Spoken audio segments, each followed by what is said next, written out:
जय जिनेंद्र। मित्रों, आज हम देखेंगे कि हमारे पूज्य साधु साध्वी जी भगवंत आधुनिक शौचालयों का उपयोग क्यों नहीं करते हैं। साथ ही इस वीडियो के अंत में हम देखेंगे कि जैन शास्त्रों के अनुसार शौच आदि क्रियाओं के क्या नियम है।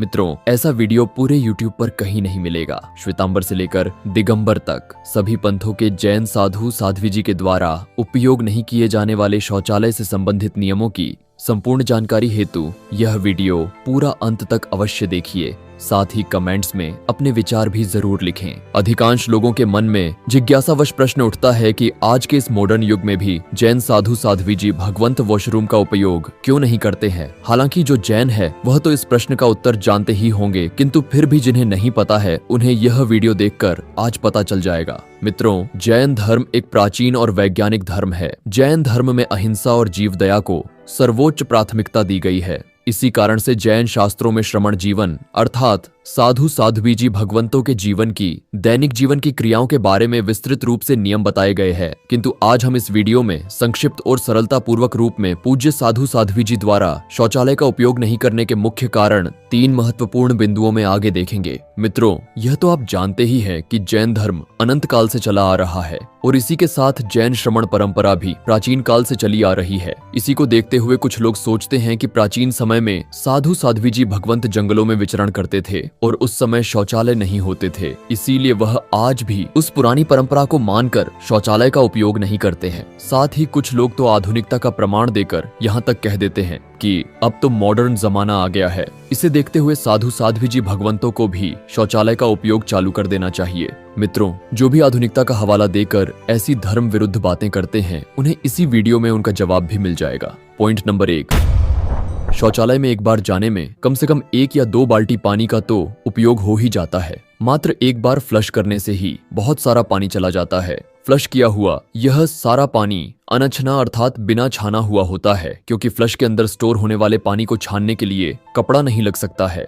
बिना छाने हुए पानी की मात्र 1 बूंद में ही विज्ञान के अनुसार 36,450 जीव होते हैं। जब एक बार फ्लश किया तो अनगिनत संख्या में सूक्ष्म जीवों का विनाश हो जाता है। अब आप ही सोचिए, जहां पर पूज्य साधु साध्वी जी भगवंत पूरे दिन में 1 बूंद पानी भी बिना किसी प्रयोजन के व्यर्थ नहीं ढोलते हैं, वह कैसे फ्लश से एक बार में कई लीटर अमर्यादित पानी को फालतू में बहा सकते हैं? बिल्कुल भी नहीं बहा सकते हैं। अब कुछ लोग कहेंगे कि हम फ्लश के पानी को भी कपड़ा लगाकर छान लेंगे। मान लीजिए कि आपने फ्लश के पानी में भी कपड़ा लगाकर उसे छान लिया, फिर भी इसमें दोष है, क्योंकि जिनशासन में पानी को भी जीव माना गया है और पानी का अनावश्यक रूप से अधिक दुरुपयोग करना भी पाप की श्रेणी में आता है। जहां एक लोटा पानी से काम हो रहा है, वहां पर बाल्टी भरकर पानी बहाने की क्या आवश्यकता है। पॉइंट नंबर 2, शौचालयों को प्रतिदिन साफ करने की आवश्यकता होती है, जिसके लिए एसिड क्लीनर और ब्रश आदि की आवश्यकता होती है। जब टॉयलेट क्लीनर आदि डालकर ब्रश से शौचालय को साफ किया जाता है तो शौचालय में रहने वाले सूक्ष्म जीव भी मर जाते हैं।